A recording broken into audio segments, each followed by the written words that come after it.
Wilma Rudolph का जन्म Tennessee के एक गरीब परिवार में हुआ था।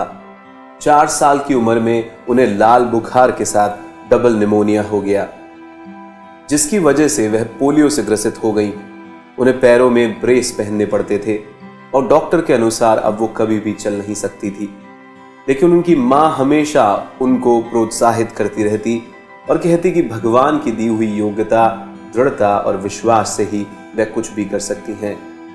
विल्मा बोली, मैं इस दुनिया की सबसे तेज दौड़ने वाली महिला बनना चाहती हूं। डॉक्टर की सलाह के विरुद्ध 9 साल की उम्र में उन्होंने अपने ब्रेस उतार फेंके और अपना पहला कदम आगे बढ़ाया, जिसे डॉक्टर ने ही नामुमकिन बता दिया था। 13 साल की उम्र में उन्होंने पहली बार रेस में हिस्सा लिया और बहुत बड़े अंतर से आखिरी स्थान पर आई। इसके बाद वह अपनी दूसरी, तीसरी और चौथी रेस में दौड़ी और आखिरी आती रही, पर उन्होंने हार नहीं मानी। वो दौड़ती रही और एक दिन ऐसा आया कि वह रेस में फर्स्ट आ गई। 15 साल की उम्र में उन्होंने टेनेसी स्टेट यूनिवर्सिटी में दाखिला ले लिया, जहां उनकी मुलाकात एक कोच से हुई जिनका नाम एड टेम्पल था। उन्होंने कोच से कहा, मैं इस दुनिया की सबसे तेज धाविका बनना चाहती हूं। टेम्पल ने कहा, तुम्हारे अंदर जिस तरीके का जज्बा है तुम्हें कोई नहीं रोक सकता, और उसके अलावा मैं भी तुम्हारी मदद करूंगा। देखते देखते वो दिन आ गया जब विल्मा ओलंपिक्स में पहुंच गई, जहां अच्छे से अच्छे एथलीटों के साथ उसका मुकाबला होना था, जिसमें कभी ना हारने वाली यूटा हीन भी शामिल थी। पहले 100 मीटर रेस हुई। विल्मा ने यूटा को हराकर गोल्ड मेडल जीता।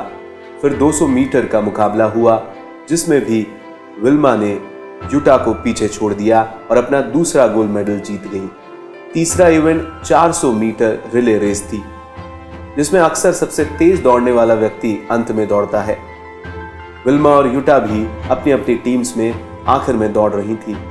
रेस शुरू हुई। पहली 3 एथलीट्स ने आसानी से बैटन बदल ली, पर जब विल्मा की बारी आई तो थोड़ी गड़बड़ हो गई और बैटन गिरते गिरते बची। इस बीच यूटा आगे निकल गई। विल्मा ने बिना देरी किए हुए अपनी स्पीड बढ़ाई और मशीन की तरह दौड़ते हुए आगे निकल गई और यूटा को हराते हुए अपना तीसरा गोल्ड मेडल जीत लिया। यह इतिहास बन गया। कभी पोलियो से ग्रस्त रही महिला आज दुनिया की सबसे तेज धाविका बन चुकी थी। तो दोस्तों, हमें भी अपनी जिंदगी की विपरीत परिस्थितियों पे ध्यान न लगाते हुए सिर्फ दिमाग में उस सपने को देखना है कि हमको पहुंचना कहां है, और फिर हम भी इतिहास बना पाएंगे। धन्यवाद।